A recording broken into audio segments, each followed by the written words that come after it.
What happens when the backbone of an operation finally says enough?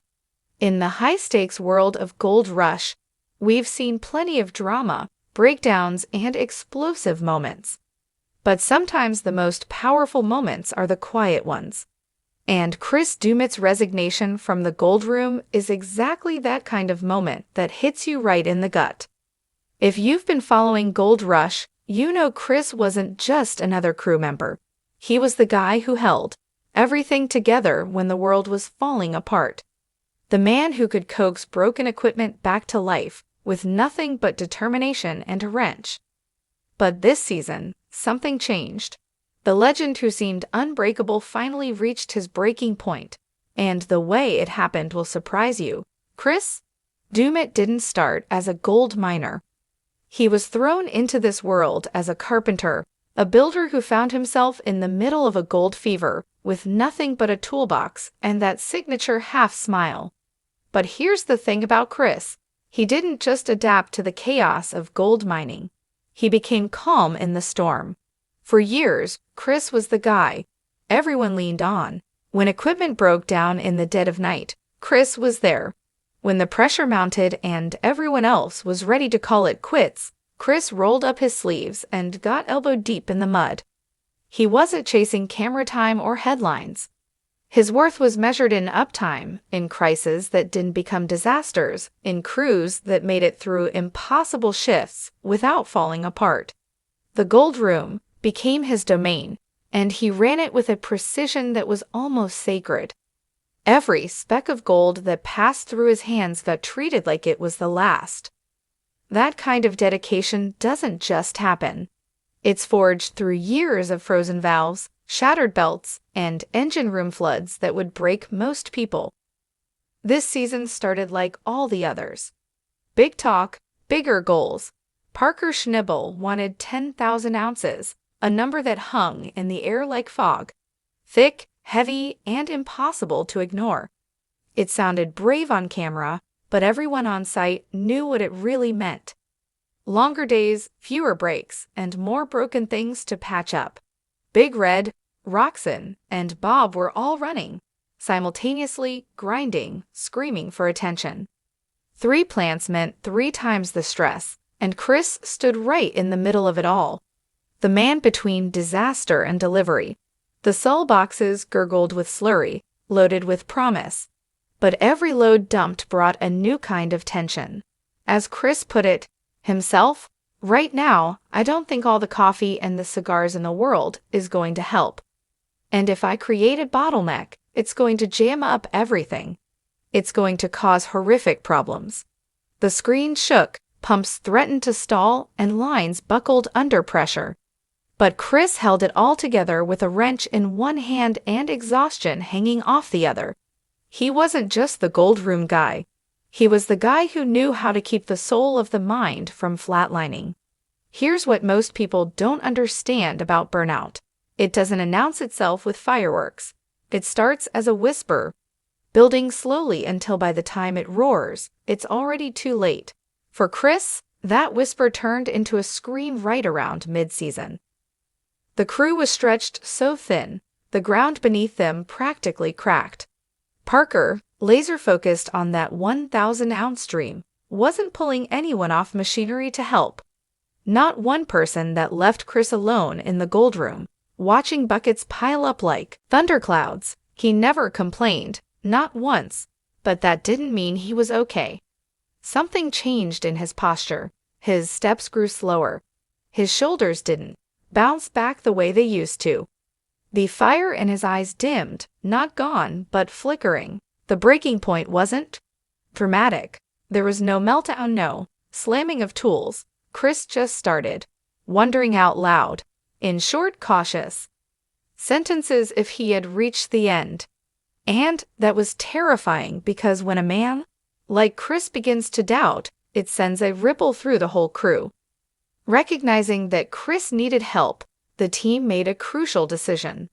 Tatiana Costa, one of their top operators behind the wheel, was brought in to help in the Gold Room. It wasn't easy.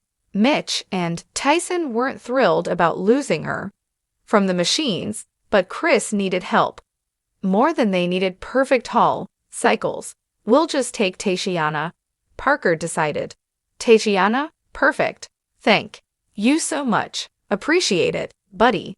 Thank you so much. Now I can breathe a little bit. Chris took on the role of teacher, watching, instructing, and guiding Tatiana through the intricacies of the gold room. He didn't bark orders or criticize. He taught like someone who wanted the job done right, not just done fast. She was sharp and capable, but it was still the kind of shift that rattles a man used to doing everything alone. The gold kept coming, 70, then 289, then more. The totals made for good television and made Parker grin. But behind those numbers, the real cost was adding up. Chris's fingerprints were on every cleanout that mattered. Every record-breaking total had him behind it. Not in the spotlight, but in the shadows, where things actually got done. But this season was different. The numbers weren't just bigger, they were brutal. The strain didn't just challenge the body, it hollowed the spirit. It asked the question no one likes to ask: is it worth it? Chris didn't answer out loud. He answered with his silence, with the way he paused before starting another shift, with the way he looked at the buckets and didn't rush to pick them up. That pause meant something. As the season progressed, even the gold didn't seem to glow the way it used to.